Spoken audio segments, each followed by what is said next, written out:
Hello everyone and welcome back to my channel. My name is Bree Buonomo. Hi if you're new here, or hey if you've been here before.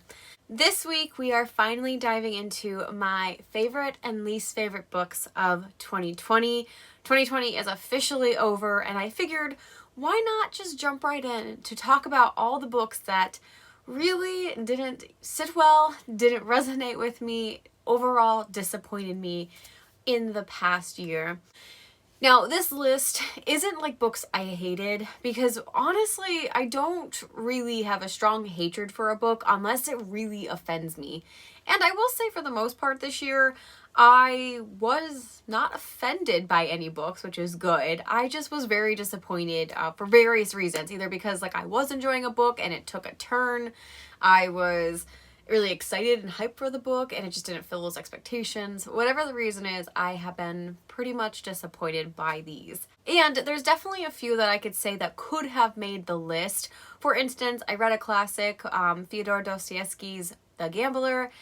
It was okay, didn't really do anything for me, I didn't enjoy it, but I'm not going to put that on the list. Similar to, there was another book that was called That Kind of Mother, which that didn't sit well with me, but it might just have been because of me and maybe I wasn't the target audience. I had read it for a challenge earlier in the year, but I'm not really going to talk about those just because they didn't quite feel like they fit this list.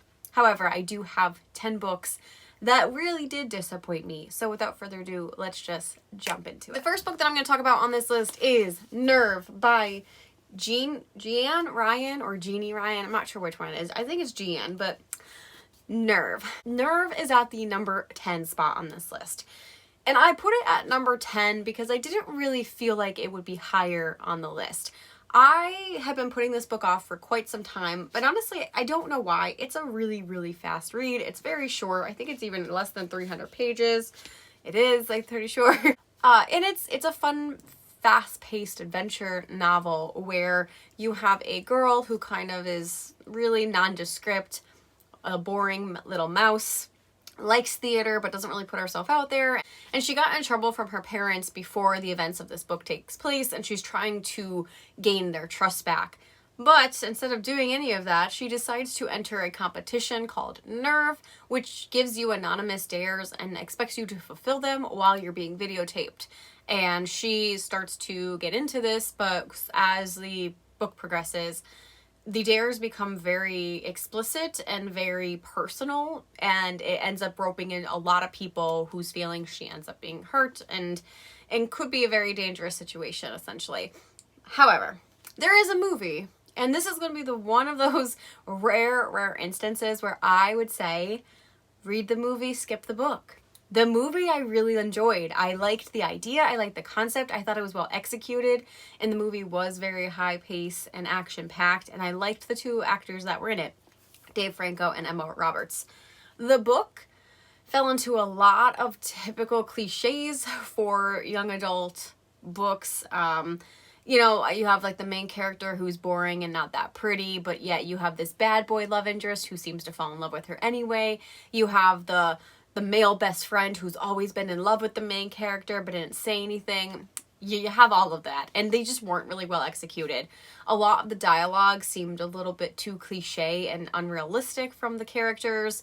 Even some of the interactions with her dares just seemed so ludicrous, and they were so stereotypical. There is one instance in this book where they have to they're propositioning prostitutes. There's her and the other character. So she's supposed to pretend to be a prostitute, and the male, the love interest, her partner, is supposed to proposition prostitutes. And there's this stereotypical pimp with the fedora, literally, that happens. And he's harassing them, thinking that they're trying to scam them or whatever.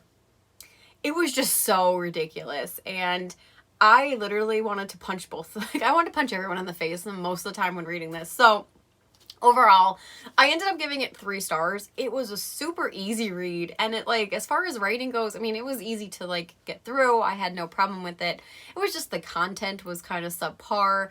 I probably could have given it a 2. Honestly, I don't even remember. I think I gave it a 3-star, but I'm gonna unhaul this. It's not worth me keeping. I will go to the movie and rewatch that many times, but I will never come back to this book. Next on this list is one of these books that I could have guaranteed it would have ended up on this list, unfortunately. And it was a kind of a last minute decision to read at the end of this year, so it is very fresh in my mind, and that is Splintered by A.G. Howard. Oh, this book. Okay, so let me give a little bit of preface before I dive into just what this book was about, because this was a second chance for this author.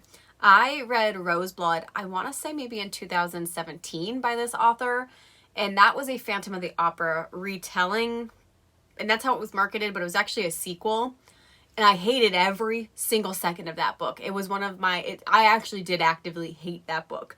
The entire time I read it, I thought it made a mockery of Phantom of the Opera. It was like, it just made situations so awkward. And there was literal like problems that like she wrote herself into like a weird corner and then like would make statements that literally contradicted it. It was just kind of, it was so silly, but it was really, really irksome. So then I went into this book. So this book is an Alice in Wonderland retelling, and this was A.G. Howard's debut. It's a 4-book series, and there might be like a novella or two or a short story that's attached to it, I think. And this novel follows the ancestor of Alice Liddell, who was supposedly the inspiration for Lewis Carroll's Alice in the story. And this follows Alyssa Gardner. So Alyssa is born into this family with a supposed curse because all of the women of Alice Liddell's descendants are supposedly mad. And as they get older, this madness kind of overcomes them and they end up in varying states. They might kill themselves, they might end up in mental health hospitals. Their faith is never good, essentially. So Alyssa thinks that she is going to eventually fall into this madness that she's inherited from her mother, who is in a mental health hospital. And before she actually gets to that, very quickly in the story, you find out that she is kind of like, she actually has like a gift, like a magic or something, that's this curse, and she goes back to Wonderland. And all of these people are kind of trying to get her to complete these trials in order to break the curse that holds not only her, but this curse is also tied to Wonderland and how that is also falling apart. So it sounds really cool. I really wanted to like it. However, this book, okay, so this book I think came out in 2013. Yes, this came out in 2013. If I read this book in like 2007 when I was still an emo kid, probably would have loved it. Because the main character is that like emo kid, scene kid mashup. She is a skater emo. She like wears dreadlocks and she has heavy makeup and she's not that pretty, but like all the boys want her anyway. And she's just, you know, indifferent. She's not like the popular girls. Okay, I can go on and on. You get the picture. But again, there were so many cliches in this book and it was ridiculous how many. Let me back up. So other than Alyssa, the main character, being like that emo skate girl, you have her best friend Jeb. As soon as the name Jebediah was dropped on the page, I hated him instantly. I don't know what it is, but that name is so unappealing to me. It is like, I like literally, like if you're not a villain, you should never give your character this name. It repulses me so much. I didn't realize how much of an aversion I had to this name until he came on the page. But needless to say, it was proven that he was a terrible character because he is the type of boy who only is interested in his best female friend when she becomes interesting, of course. She's only beautiful now that she has this magic glow about her, and there's another boy who has her attention. Ugh, don't we just love that kind of storyline? So I really didn't like him. I thought he was the biggest douche on page completely, and he really mistreated her. And the entire thing, like he kept secrets from her. He planned to move to so they're in the United States. He planned to move to England with his girlfriend and didn't tell her because she wanted to also move and go study abroad and have like someone there with her that she knew. And he was like, nah, don't do it. And then like took his girlfriend instead. And then his girlfriend was kind of a bitch just to be a bitch. Like that trope, like I'm a blonde mean girl just because. So again, very trope filled. And then when we get to Wonderland, there's another character named Morpheus, who also just kind of has that love triangle tension in it. And Morpheus was a little bit better, but this is the thing that I really had a problem with Morpheus. And it's nothing to his character, and it's everything to do with the audiobook narrator. Last week I posted a video about how good audiobooks have good narrators, and this audiobook narrator just did the character Morpheus so dirty. It was so bad. So every time he would come on the page, because he's English or British and he had an accent, the narrator would try to deepen her voice, but oh Lord, did it just sound like a 70-year-old British man who was like feeble and like, you know, just like a crotchety old man who like, oh, yeah, should have done better. And that was terrible. Don't take that as, but the audiobook narrator, I literally, all I could picture him was a 70-year-old like old man, and talking to Alyssa in like what he was saying, and me picturing him as an old man made him like the biggest creep I've ever read about. And that's unfortunate just because I feel like if I just read it, it probably would have been fine. But because I was listening to it, oh, that poor character. He just did nothing for my imagination, unfortunately. So yeah, so there was just a lot of tropes and unfortunate like character flaws that I just couldn't look past in this book. And then again, like there was a lot of things that were ridiculous, which just kind of threw me out of the story a lot, especially Jeb's. His comebacks were like 8-year-olds can do better comebacks than Jeb did. It was so juvenile. And I literally busted out laughing every time he had a comeback, because I'm like, is that all you can do? So overall, it's number 9 on my list of just most disappointing, because I kind of expected it to be bad. However, what I will say, I mean, I don't really agree with the toxic stereotypes that the relationship and the love triangle have in here, but it reads very young. So if you have a like 13, 14-year-old who might be interested in this, I think they would connect a lot more than me being a 29-year-old lady did. So there's that. The next book on this list, coming in at number 8, is The Adventurers Guild by Zach Lauren Clark and Nick Iliopoulos. So I actually no longer have this book. I ended up unhauling it just because the simple fact is, and it's number 8 again for a reason, of it just didn't hold my attention, and I remember nothing from the book. I forgot almost everything immediately after I finished the book, and it's unfortunate because I do think this was a very, very cute middle grade fantasy novel. I think middle graders can fully appreciate it, especially ones who may eventually grow to appreciate Lord of the Rings and those more encompassing high fantasies as adults. This is such a good gateway for those later in life. However, I think just because I'm so used to reading some of those novels where we have expansive worlds and complicated plots and high stakes, this just fell a little bit flat for me because there were stakes, but it's a middle grade book. And I think it's just a me thing. I definitely think there's going to be appeal. I think adults can enjoy this book, but just not me. So unfortunately for that, I put it at number 8 on this list.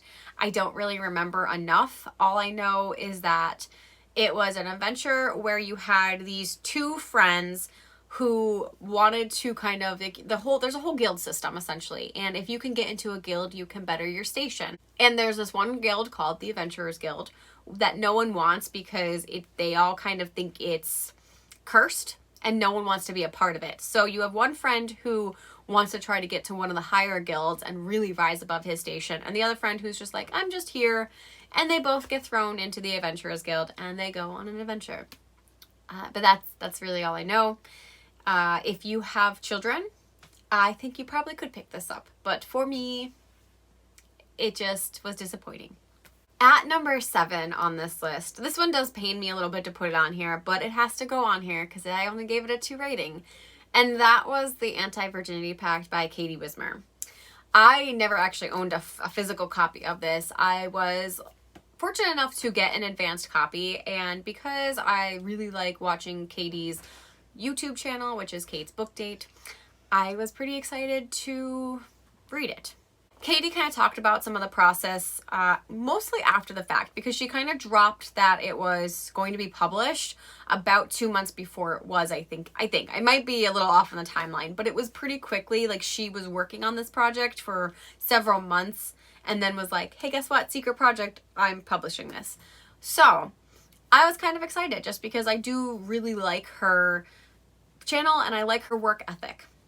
This book follows a main character named Meredith, who is a senior in high school, and her best friend Joanna decide that they are going to make a virginity pact where they're going to lose their virginity by the end of senior year. Meredith lives with her parents and her younger sister, and her father is a preacher, and they are very, very strict Catholics. So this whole virginity pact is supposed to kind of go against their norms, and that's essentially what the story is supposed to be. My biggest problem with this book is that there was just too much going on. I do think Katie is a good writer, and the writing got me through, and the good thing about this is that I didn't DNF it, because I've definitely not finished books before because I could not take either the writing and the plot, or both. And with Katie, her writing was good, and that really encourages me to maybe pick up some of her future books because I think she has talent. However, with her debut, I do feel like she either didn't have honest beta readers or didn't have a good editor, just because there were so many topics she tried to pack into one novel, and a lot of them missed the mark because none of them were fully explored. I do have my Goodreads listed down below, and I would encourage you to go check out my review of this on Goodreads.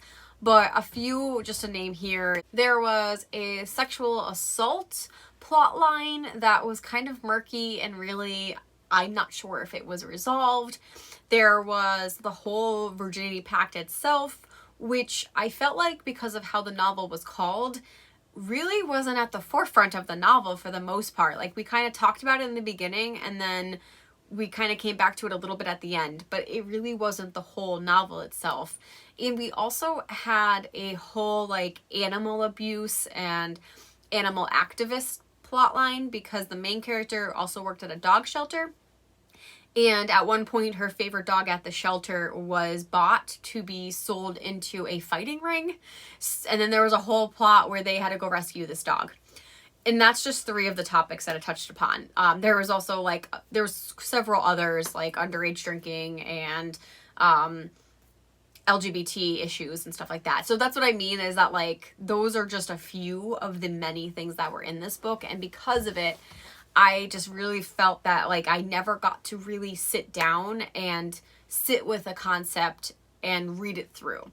I feel like if Katie focused solely on the whole hardcore religion and how that can be detrimental to shaping people, and that was the main focus, I think she could have easily had this carry through the plot line with the Anti-Virginity Pact itself that she made with her friend.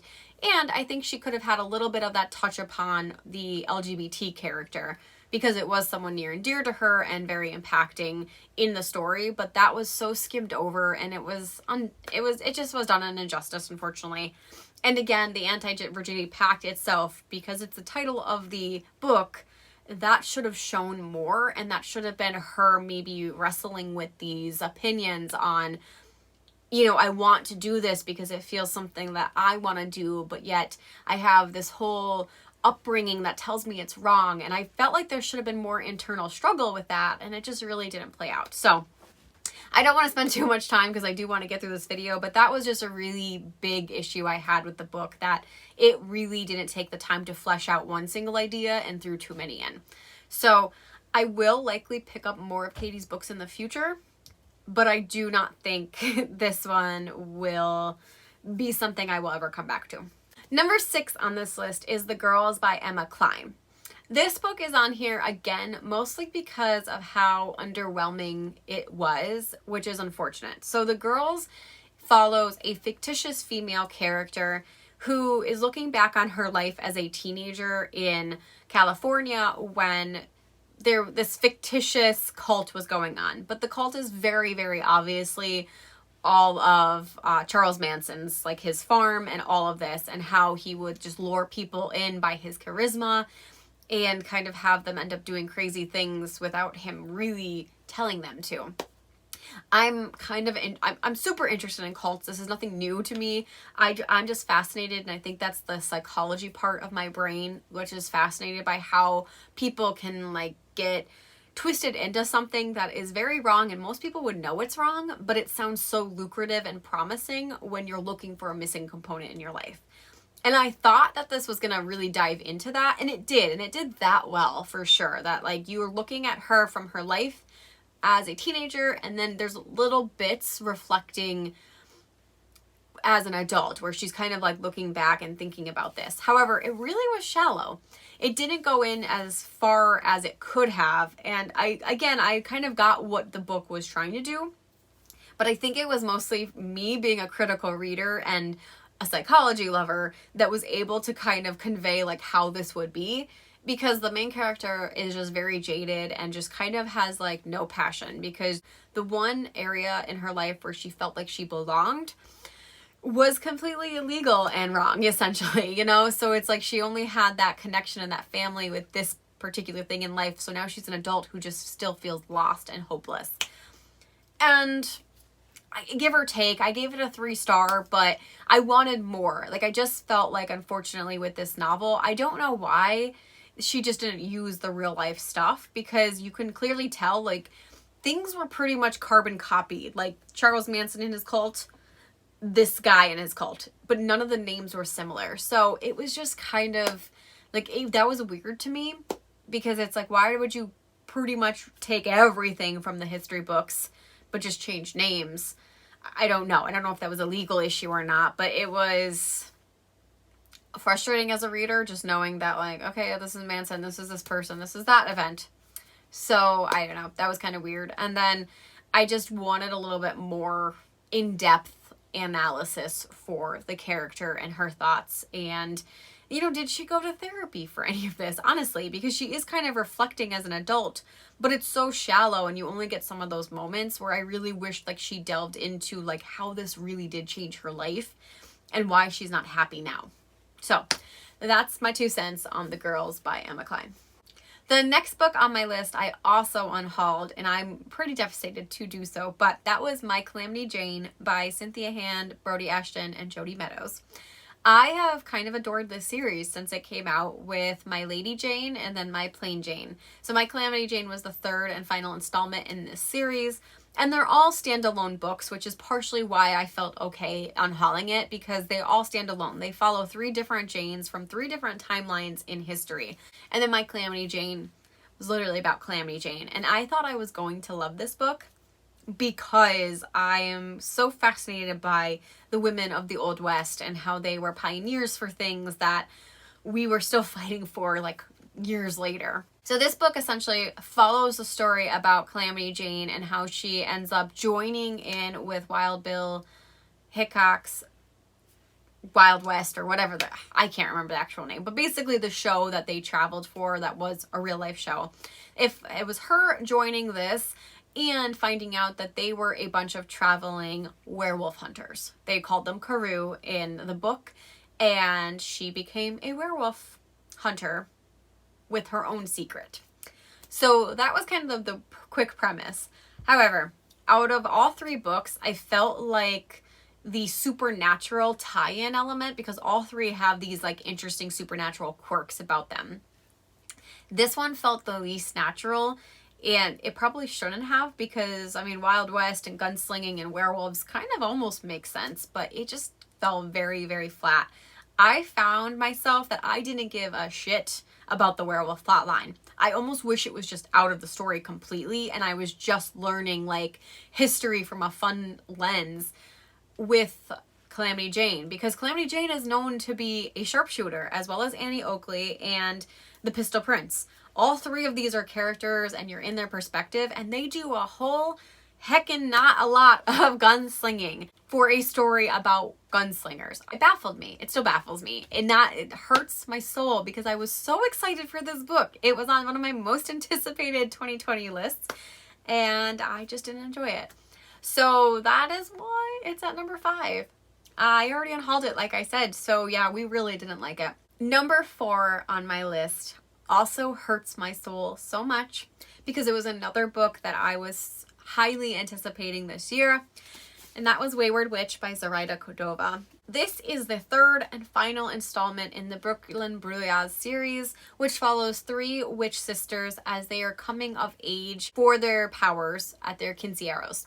So the first one followed Alex, the second one followed Lula, and this one followed Rose, who is the youngest sister. And this is Rose's journey trying to compensate for her dad returning, and her dad had left when she was 4, I think.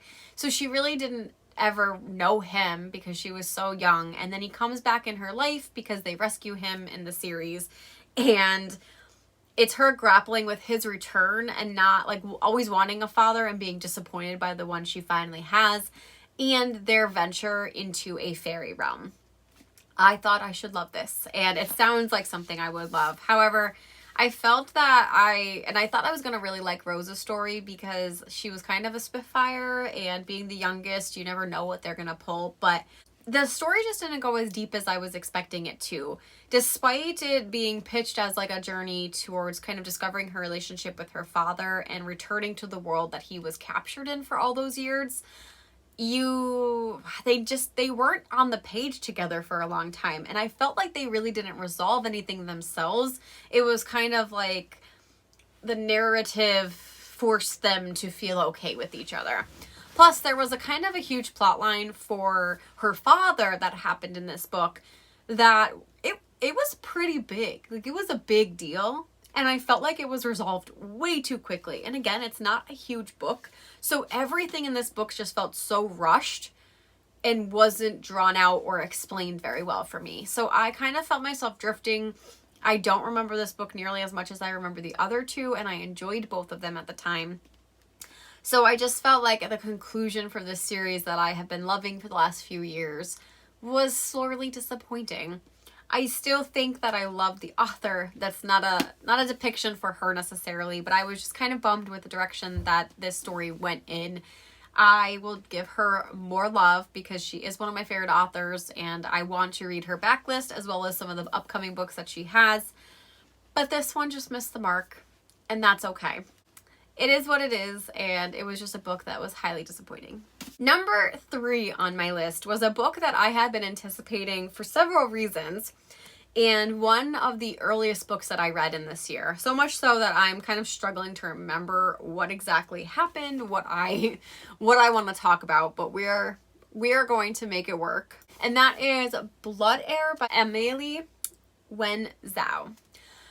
So this book, if anyone is here and has remembered controversies that have happened. So this book was supposed to be released in 2018, but one ARC reader, and it was a very, very early ARC reader, so there was only a few copies out at the time, but that reader had really trashed the author, saying that her idea and depiction of these cultures and the Anastasia retelling of it was very insensitive and just kind of went off. And essentially what ended up happening was she got so bullied by like the mob crowd mentality, because one person ended up impacting a bunch of other people who never read this book, and they just started taking this person's word for it and said that this book was an awful representation. So much so that the author told her publisher to pull the book. So in 2018, when this was supposed to come out, it no longer did. So she decided to review the book and make sure that she really wasn't offending anyone. But keep in mind that the author was really trying to pull from her own family history and like the experiences that her ancestors had gone through in a different part of Asia. She decided that it was fine, and she went ahead and published it in 2019 instead. So I really wanted to support her. I thought the whole mob mentality was highly disappointing because there was one person who had a problem with it, and it impacted so much, and it impacted this author's debut. And I really wanted to support her. And for the most part, there were things that I liked about it, but unfortunately this book just ended up being very similar to other books on the market. The Anastasia retelling was fine, but it really didn't do anything crazy. The magic system was fine. The plot itself was fine. I was just kind of bored reading it. I actually had a really hard time getting into this book several times. I tried several times to pick this book up. Obviously, it came out in 2019. I didn't finish it till 2020. I didn't even start it fully until 2020. And eventually the only thing that got me through it was the audiobook. Now, I really don't know what I want to do with this. I don't have any interest in continuing with the sequel. Maybe this is a book that I will try one more time down the road, but for now, it just kind of was just an okay story. It didn't do anything new and exciting that I would have loved. And that's why I'm kind of sad, just because I really, I bought the book, I wanted to support the author, but it didn't leave me with any wanting to finish the series. And I do think it's going to be a trilogy, so, but if you're interested, I mean, like I said, I'm all about supporting authors and buying their books. I was just sad that something that I had been waiting for years at this point ended up not living up to the hype in my head. The next book on my list, and again, I have a very full, in-depth review on this on my Goodreads, and that would be the Cyborg Tinkerer by Meg Latour. So this book was, again, another ARC that I received. The book came out in November of 2020, and I read it in like August and September. It put me into a reading slump, which was very unfortunate. So much so that every time I tried to keep reading it, I was like, I'm never going to read again. So this book was very promising. It was said to be a space opera circus adventure with polyamorous romance, a bisexual main character, and high stakes in space. I guess. I don't know. So it was essentially following this main character whose name was Gwen. In the story, Gwen is dying of a tumor in her brain. I don't know. I'm going to jump around. But basically, so Gwen becomes a cyborg, and then she's offered service. So she's basically offered to be replacing all of her damaged parts of her body with cyborg parts. And by doing so, she would have to come work for this circus. And the circus is also banned because cyborgs are banned, but it's just kind of this very complicated, messy plot. And that's my main reason why I can't even describe it to you, because it was messy. I'm very, very sad that I didn't like this book. I gave it 2 stars, which in some people's opinion might be very generous, but I felt like it could have been good. I really liked what Meg was trying to do. However, the book seemed to be pitched, at least how I perceived it, as a high-stakes fantasy sci-fi story with romance. And instead, it was a romance with a little bit of sci-fi fantasy. And the sci-fi fantasy components were very messy, in my opinion. A lot of times they kind of just seemed to come out of nowhere. There was no reason for things. And the whole world building was just very, very minimal and sloppy when it was there. A lot of times we were told things and we were just supposed to accept it. One instance was that the emperor of this entire planetary system has a ban on cyborgs. There's really no reason. We don't know. And maybe we did later in the book, but I just don't remember. But there seemed to be no real reason for why cyborgs are banned. I think it's because of like what they might be able to do. But because he has this ban, there's a circus that's going around the planetary system, and they travel openly. They set up a huge tent and they perform. So if it's all illegal, I don't really understand how this circus exists, and how, because cyborg parts are so difficult to get and all that kind of stuff. Like, it just seems very messy. And again, we live in a world where things are illegal and people can still get them very easily. So it just doesn't really seem like that is it doesn't really make sense to me, especially like if you're talking about like maybe a country, right, in our world, and this is an entire planetary system. Like, I've watched tons and tons of sci-fi movies in space. They're some of my favorite. I absolutely love space movies. And those have world build tons better. And some of those movies aren't even good either, but you know what I'm saying? It just doesn't really make sense. Also, the sex in the book is not really explicit, but it's just very weird. For instance, and this is not really a spoiler because it literally happens within like the first 3 pages of the book, but the main character gets off a spaceship because she's like, F it, I'm gonna die anyway. And someone's like, hey, do you want to come have sex with me? And she's like, nah, I just gotta go wallow. And then she goes off the deck and she's like walking through like this, like the dock side of this planet, and there's like a dirty worker who's like, she's just off of work, and she's like, hey, you want to have sex? And she's like, yeah. And then there's like, all of a sudden she's like, the hands down the pants, they're getting hot and heavy, and then like the police come. It just didn't really make sense to me, and I don't know why, to this day, I don't know why that scene is even needed, because it's not necessary whatsoever. So that's my problem, is like some of the sex scenes just seem to be there to be there. There was really no build up and no effort put into them then either, because they was supposed to be steamy, but most of them were just kind of awkward and strange. And then the romances that later came in the book were incredibly uneven. I really didn't feel like, I felt like the main character didn't know either of the love interests. Like the one was complete insta love, and they just really didn't, I don't know, they didn't really have any interactions. Like at one point she was just like, I love her so much, I need to save her. And it's like, why? You still don't really know her. And then the other one, I did feel like there was a little bit more build up, but they were building a friendship first and foremost, where they were starting to like maybe care about each other and like know that they're like not as shallow as they might seem. But then by the end of the book too, they're also like a couple. Like, I don't know, it just didn't seem weird. And it's supposed to be polyamorous, but in my definition, polyamory would be like, sure, I guess you could say multiple partners, but if they were in a relationship, I would have liked to see all three of them be in a relationship, because I think that is more refreshing than this one. So yeah, a lot of it was just so uneven, and nothing was built up enough to make me believe anything would happen. I didn't care. I wasn't invested, and I was very frustrated with most of the lack of motives that were here, because everything just seemed to be happening because it was happening. And I don't know, because of that, it was very sloppy. Also, the writing was not what I would expect. There were very clunky sentences, some sentences that just sounded so strange, and word choices that really made me scratch my head and just be like, did an adult actually write this? And I really do mean that, because sometimes, like, I work with teenagers, and I work with difficult teenagers, so like the curses that they come off with, man, they're creative. These ones sound like an 8-year-old who had like kind of heard maybe 2 words and was like, I'm gonna call you that. Like, that's how some of these like phrases were being used. It was just very sad. I really did not enjoy it. So I was almost put in a book slump.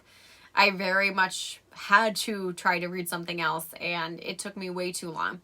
So overall, I'm not going to be continuing with the series. I don't know if I would pick up something else by the author.